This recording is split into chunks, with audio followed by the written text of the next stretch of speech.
नमस्कार, मैं संतोष सोनी। आप देख रहे हैं सोनी टीवी न्यूज।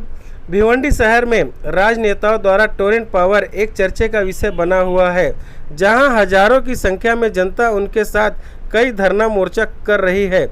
वहीं टोरेंट पावर कंपनी जनता को होने वाली असुविधा को लेकर शहर में कई जगहों पर अपने कई कर्मचारी सहित मेगा कैंप को आयोजित कर रही है। गोपाल नगर पाटीदार हॉल में दिनांक 2 सितंबर व 3 सितंबर को आयोजित कर सैकड़ों ग्राहकों का समस्या का निवारण किए हैं। वहीं उनका अगला कैंप जहां भी होगा वह जनता तक उसकी खबर देंगे। टोरेंट पावर कंपनी के सहायक प्रबंधक PR चेतन बदियानी जानकारी देते हुए बताया कि जनता को टोरेंट पावर को लेकर जो भी समस्या है वह हमारे कैंप में आकर हमारे नियुक्त किए हुए अधिकारी से मिले, उनके समस्या का हल हम देंगे। जानकारी देते हुए टोरेंट पावर के महाप्रबंधक चेतन बदियानी। मैं Chetan Badiyani, public relations officer, Torrent Power. देखिए कैसा है, लोगों से हम पहले से कस्टमर केयर और इन सब ऑप्शन से जुड़े हुए हैं, लेकिन अभी काफी सारी जगहों से मोर्चों के थ्रू भी ऐसा एक फीडबैक आ रहा था कि हमको ग्राहक सेवा में और काम करने की जरूरत है। तो उसी से हमने ये एक नया पहल शुरू किया है कि हम आपके एरिया में आके कैंप करेंगे। इसके पहले भी हमारे जनता दरबार होते आए हैं जो हमारे ऑफिस में होते थे। अभी हम क्या करेंगे कि हर एरिया में जाके कैंप लगाएंगे, जहां पे कस्टमर अपना कोई भी अगर पेंडिंग सब्जेक्ट है उसको लेके हमारे साथ आके डिस्कशन कर सकता है। अभी ये पहला कैंप हमने यहाँ पाटीदार हॉल से किया है, क्योंकि ये सेंटर ऑफ द सिटी है, सिटी के बीच में है। इसके बाद अलग अलग एरियाज में हर महीने में ऐसे हमारे ग्राहक सेवा संवाद होंगे। मकसद हमारा यही है कि हम कस्टमर के दरवाजे पे जाके उनके साथ उनके डिस्कशन के लिए एक ऑप्शन दे दें, ताकि वो हमसे और अच्छी तरीके से जुड़ सके। एक लोगों में जो गलतफहमी है या एक लोगों में जो फैलाया गया है कि टोरेंट पावर लोगों का सुनता नहीं है, हमको वो परसेप्शन जो बना है उसको तोड़ना है। आज की तारीख में हम हमारे कस्टमर सर्विसेज पे प्राइड लेते हैं। हमारे इतने कस्टमर केयर सेंटर, आज भिवंडी में 5 कस्टमर केयर सेंटर है, हमारे वेबसाइट है, मोबाइल एप्लीकेशन है। फिर भी ऐसा लोगों का कहना है कि हमें कस्टमर सर्विसेज में और काम करने की जरूरत है। तो ये एक नया हमने इनिशिएटिव शुरू किया है, जिसे हम जनता दरबार के रूप में थोड़ा सा एक नया पहल संवाद करके हमने चालू किया है। ये अब से हर महीने अलग अलग एरियाज में होगा जहां लोग आ सकते हैं। तो मेरी आपके थ्रू लोगों से अपील है कि आप प्लीज हमारे संवाद में आए। ये हर महीने अलग अलग जगहों पे होगा। आपके अगर कोई पेंडिंग सब्जेक्ट है, हमारे सारे सीनियर ऑफिसर यहाँ अवेलेबल होंगे, और टोरेंट पावर आपके साथ किसी भी विषय में अगर आप डिस्कशन करना चाहे तो यहाँ अवेलेबल है। ये एक आपके लिए खुला मंच है। देखिए अभी किसी ने क्या कहा इसके बारे में मेरा कमेंट करना गलत हो जाएगा, लेकिन हमेशा से लोगों को सही सेवा देना, ग्राहक सेवा देना, ये हम पूरी तरीके से कोशिश करते आए हैं। कस्टमर सर्विस ये हमारा एक ऐसा सब्जेक्ट रहा है कि जिसपे हमारा पूरा फोकस रहा है। इसी वजह से आज हमने 5 कस्टमर केयर सेंटर खोले हैं। पहले दिन से हमारे कस्टमर केयर भिवंडी में हर जगह पे उपलब्ध है। इसके अलावा 24 घंटा अवेलेबल हमारा टोल फ्री हेल्पलाइन है। इसके थ्रू भी लोग अपना कंप्लेंट, क्वेरीज कर सकते हैं। आप अगर हम तक आना नहीं चाहे, आप घर बैठे भी हमारे वेबसाइट के थ्रू connect.torrentpower.com के थ्रू अपने कंप्लेंट्स भेज सकते हैं। आपको 24 घंटे के अंदर आपने वेबसाइट के थ्रू अगर कुछ भेजा है तो उसका रिप्लाई आ जाता है। आप ईमेल के थ्रू भी हमको कोई क्वेरी है, आपकी कोई कंप्लेंट है, भेज सकते हैं।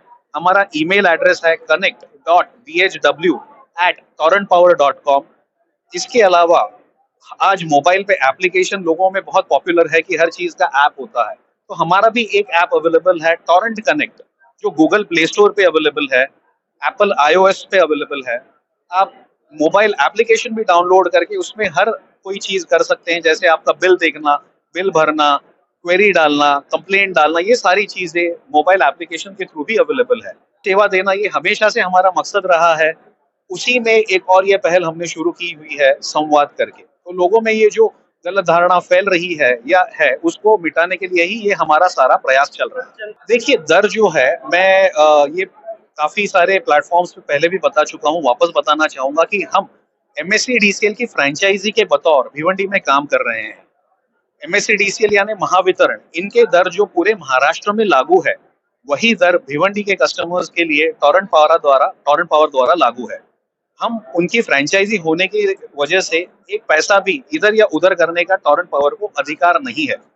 दूसरा, लोगों ने ये समझना ज़रूरी है कि बिजली का दर जो है या टैरिफ जो है, ये महाराष्ट्र विद्युत नियामक आयोग एमईआरसी जो है, वो अप्रूव करता है। तो एमएसएडीसीएल के दर जो एमईआरसी द्वारा अप्रूव किए गए हैं और पूरे महाराष्ट्र में लागू है, वही दर भिवंडी के कस्टमर्स को भी लागू है। टॉरंट पावर कोई अलग से दर नहीं लगाता है।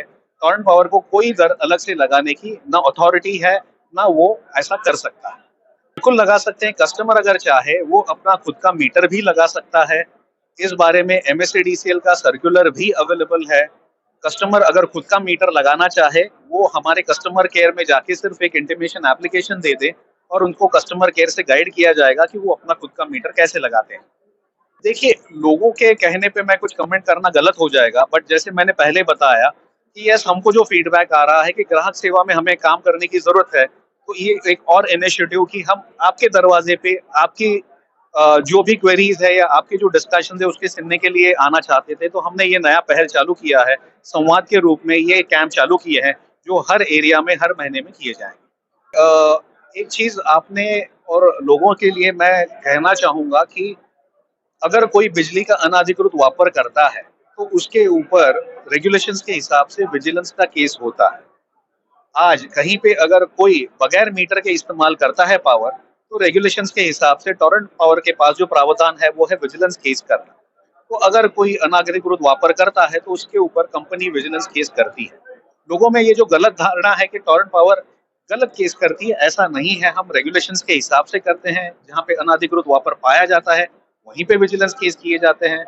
दूसरा, मैं आपके द्वारा लोगों से अपील करूंगा कि कृपया आप बिजली का अनाधिकृत वापर न करें। मीटर के थ्रू बिजली का सप्लाई इस्तेमाल करें, मीटर लें। आप जब गैर कानूनी बिजली का वापर करते हैं, आप लाइन का टैपिंग करके या डब्बे का टैपिंग करके गैर कानूनी नेटवर्क जो डालते हैं, वो बहुत ही असुरक्षित होता है। उसकी वजह से असुरक्षित नेटवर्क तैयार होता है, जिससे इलेक्ट्रिकल हादसे हो सकते हैं, एक्सीडेंट हो सकते हैं, किसी की जान भी जा सकती है। तो ये अनाधिकृत नेटवर्क निकालते रहने के लिए भी टॉरंट पावर को रेगुलर काम करते रहना पड़ता है। और जब हम ये अनाधिकृत नेटवर्क निकालने के लिए जाते हैं, हम पाते हैं कि कोई अनाधिकृत वापर कर रहा है, तो प्रावधान के हिसाब से उसके ऊपर विजिलेंस के केस होते हैं। बस यही कहना चाहूंगा कि हम जो है ये महावितरण की फ्रेंचाइजी के बतौर काम कर रहे हैं। किसी भी पॉलिटिकल पार्टी से इसको जोड़ना गलत हो जाएगा। इस बारे में मैं कमेंट नहीं कर पाऊंगा। बट एक चीज आपको मैं ये बताना चाहूंगा कि आपने जो बात कही 2007 से और अभी के बिलों में फर्क, हर साल बिल का रिवीजन होता है, टैरिफ का रिवीजन होता है। जैसा हर चीज का दाम बढ़ता है, वैसे टैरिफ भी आज तक 2007 से आज तक टैरिफ में हर साल कुछ ना कुछ रिवीजन हुआ है। लेकिन महावितरण द्वारा पूरे महाराष्ट्र में जो दर हमेशा लगाए जाते हैं, हम वही लगाते आ रहे हैं। फर्क जो है वो शायद इस तरीके से है कि भाई जो धीरे धीरे टैरिफ सब जगह बढ़ा है, वो यहाँ पे भी वही लागू है और उस वजह से आपका बिल उस तरीके से आता है। दूसरा, ये समझना बहुत जरूरी है कि बिल आपका जो बनता है, ये आपके वापर के ऊपर रहता है। आप वापर करते हैं, वो यूनिट आपके मीटर में आते हैं और वो मीटर के यूनिट के हिसाब से बिलिंग होता है। सर, यहाँ ऐसा रहता ही नहीं। देखिए, आप जो इस्तेमाल करते हैं, ये गलत धारणा है एक्चुअली। मैं ये थोड़ा सा लोगों तक पहुंचाना चाहूंगा कि आप जो इस्तेमाल कर रहे हैं वो आपके मीटर पे कैप्चर होता है और आपके मीटर पे मिली रीडिंग के हिसाब से आपका बिलिंग होता है। आपके जो ये पॉइंट थे कि भाई ट्रांसफार्मर के ऊपर मीटर और आपके मीटर में जो फर्क है, ये कंपनी का लॉस है। आज की तारीख में भी कंपनी को भिवंडी शहर में लगभग 10% लॉस है। जब टॉरंट पावर ने टेक ओवर किया था, तभी 48% भिवंडी सिटी का लॉस था। धीरे धीरे ही सही वो 48% से कम हुआ है, लेकिन आज की तारीख भी भिवंडी में 10% लॉस पे कंपनी काम कर रही है। आपके बिल के ऊपर आपका रीडिंग डेट दिया होता है। यूजुअली क्या होता है ना कि उसी दिन पे, अभी कुछ महीने 31 के होते हैं, कुछ 30 के होते हैं, उसमें फरवरी 28 या 29 का होता है। तो एक आध दिन उस वजह से आगे पीछे आपका साइकिल होता है, बट लगभग वही 1-2 दिन में आपका रीडिंग होता है। क्या होता है कि हर जगह पे कस्टमर को इन्फॉर्म करके, अगर सब जो 10 माले की बिल्डिंग है तो हर कस्टमर को इन्फॉर्म करके ऊपर जाके रीडिंग लेना पॉसिबल नहीं होगा, क्योंकि मीटर सारे नीचे लगे होते हैं। तो हमारा बंदा रीडिंग लेके आता है, लेकिन जिस दिन रीडिंग होता है उसी दिन आपको एसएमएस भेजा जाता है कि आपके मीटर के ऊपर ये रीडिंग पाया गया है। आप अगर मीटर में चेक करके और कोई रीडिंग पाते हैं, आप हमें संपर्क करके इसका कंप्लेंट डाल सकते हैं। ये कस्टमर के अवेयरनेस के लिए, उसकी जानकारी के लिए ही उसी दिन सिस्टम से तुरंत एसएमएस भेजा जाता है कि ये तारीख को आपकी रीडिंग हुई है, मतलब आज आपकी रीडिंग हुई है, आपके बिल सॉरी आपके मीटर के ऊपर ये रीडिंग पाया गया है और उसपे बहुत क्लियरली लिखा होता है कि आपको अगर मीटर पे और कुछ रीडिंग दिख रहा है, तो आप हमारे ग्राहक सेवा केंद्र से कृपया संपर्क करें। देखिए, इसको तोड़ी कहना थोड़ा-सा गलत हो जाएगा। मैं आपके लिए इसको थोड़ा-सा एक्सप्लेन कर देता हूँ। देखिए, आप जब अनधिकृत बिजली का वापर करते पाए जाते हैं, तो आपके ऊपर विजिलेंस केस होता है। प्रोसेस के हिसाब से उसका असेसमेंट और पेनल्टी बनता है। अभी जो रेगुलेशंस हैं एमईआरसी के, उसके हिसाब से कैसा है कि आपके यहाँ पे अगर अनधिकृत वापर पाया जाता है, तो आपके यहाँ पे टोटल कनेक्टेड लोड जो है, उसका 12 महीने का कंजम्पशन, उसमें लोड फैक्टर, डाइवर्सिटी फैक्टर जोड़ के 12 महीने का कंजम्पशन, ये आपका असेसमेंट और इंटू 2 ये आपकी पेनल्टी। तो ये आपका 12 महीने का कंजम्पशन इंटू 2 इतना आपका असेसमेंट प्लस पेनल्टी बनता है। जो शायद आपने जैसे बोला ये 50,000 या लाख रुपए या जो भी अमाउंट है वो हो सकता है और ये आपका टोटल कनेक्टेड लोड पे है। लेकिन एक प्रावधान के हिसाब से, रेगुलेशंस के हिसाब से ही कस्टमर हमको जब मिलने आते हैं, हम अगर एस्टैब्लिश कर पाते हैं, हम अगर आइडेंटिफाई कर पाते हैं कि उन्होंने कितने समय के लिए अनधिकृत बिजली का वापर किया हुआ है। जैसे कोई लोग आते हैं बोलते हैं कि साहब हमने एसी खरीदा है लेकिन पिछले महीने ही हमने खरीदा है। बिल लेके आते हैं जो खरीदा था उसका, दिखाते हैं कि देखिए ये नए एसी का बिल है। आपने जो फ़ॉर्मूला के हिसाब से बनाया है, साल भर का आप पकड़ रहे हैं, लेकिन एक ही महीना एसी वापरा है मैं। तो वो हम उस तरीके से उसका रिविज़न कर सकते हैं अगर हम आइडेंटिफ़ाई कर पाते हैं कि भाई इसने कम समय के लिए वापरा है। तो ग्राहक के साथ जब हम डिस्कशन करके एस्टैब्लिश कर पाते हैं, तो उसका रिविज़न होता है रेगुलेशंस के हिसाब से और वो उसको जो रिवाइज़्ड अमाउंट है या रिव्यू किया हुआ अमाउंट है, वो उसको भरने के लिए बोला जाता है।